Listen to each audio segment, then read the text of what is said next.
2,000 meters, and William was feeling the effects of the thinner air. I'm traveling up the last portions. I'm very dizzy. I just stopped and had to throw up because I was so nauseous from the altitude. At that point, I'm just saying, I'm still getting to the top. Finally, William made it to the summit, but he didn't think to rest. Dehydrated, dizzy with altitude, turned around and headed back down, racing against losing the light. Now, the worst thing someone could do is to go down fast, but that's exactly what I did. When you descend quickly, racing against the clock, it's easy to lose focus. But William made one critical mistake. He went down the wrong side of the mountain, and as he left the ridge, he found himself in thick brush. I took a wrong trail. Whatever I did, I went down the wrong way. And it was starting to get dark too. Really made me panic at that point. I couldn't tell where I was. I just knew that I'm not where I should be. As night fell, Provocarme și omoară ceva în fizici. deeper into the wilderness. Dai la montaj. In Canada, another young man who liked to do things his own way was setting out on an adventure. Dar ce fain se vede. 22-year-old Dan Stevens was an outdoorsman and a guide. He was leading a group of scouts on a 5-day canoeing expedition. Să te bagi un pic și din nou când omori. He's sure he was well prepared, or so he thought. Ce vrei să schimbi arma? A? This particular trip that we had all agreed to do was Gata. definitely not for the faint of heart. N-am înțeles. Vrei să schimbi arma sau ce ai făcut? What happened? Ți-ai pus două mânuși de alea? Arma. A?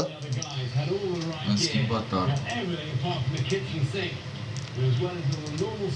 Păi? Nu aici.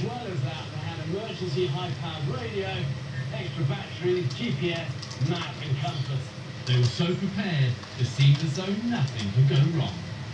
It was great weather.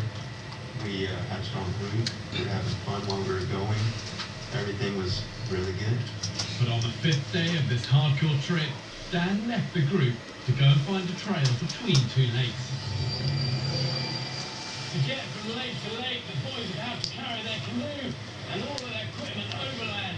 It's hard work. Bagă-te The din nou. distance between the lakes can be miles and the terrain very tough. Dan's recce was meant to save time, and he knew a technique to avoid getting lost. That's something I've done multiple times during the summer. It wasn't really that big of a deal. Dan does a smart thing, which is called spoking, where you pick a center point, something visible you're going to re-find again. In this case, I'm just doing a simple tripod, and then he picks one direction, set amount of time, in Dan's case a minute, we started walking. It's a tried and tested That's scout 5 minute, practice. știi? The key is to keep walking in a straight line from the center point, like the spoke of a wheel. And then if you don't find what you're looking for after a minute, you can stop, turn around, go back to your center spoke, pick a new angle, and walk again. Even though he was doing everything right, Dan still couldn't find the trail to the next lake. It was lunchtime. I was probably getting a little grumpy and a little impatient. So he started to hurry. It was a cedar swamp, very slick roots, big rocks, and I slipped, hit my head, and that's when the whole adventure began. Since he only intended to be away for a few minutes, he'd left his entire survival kit with the scout group, who now had little chance of finding him in the dense forest. Over 2,500 kilometers away, back in California, 16-year-old William was lost in the darkness. Finally, he started to face reality. I realized I couldn't see enough to know where I was going, and I had to spend the night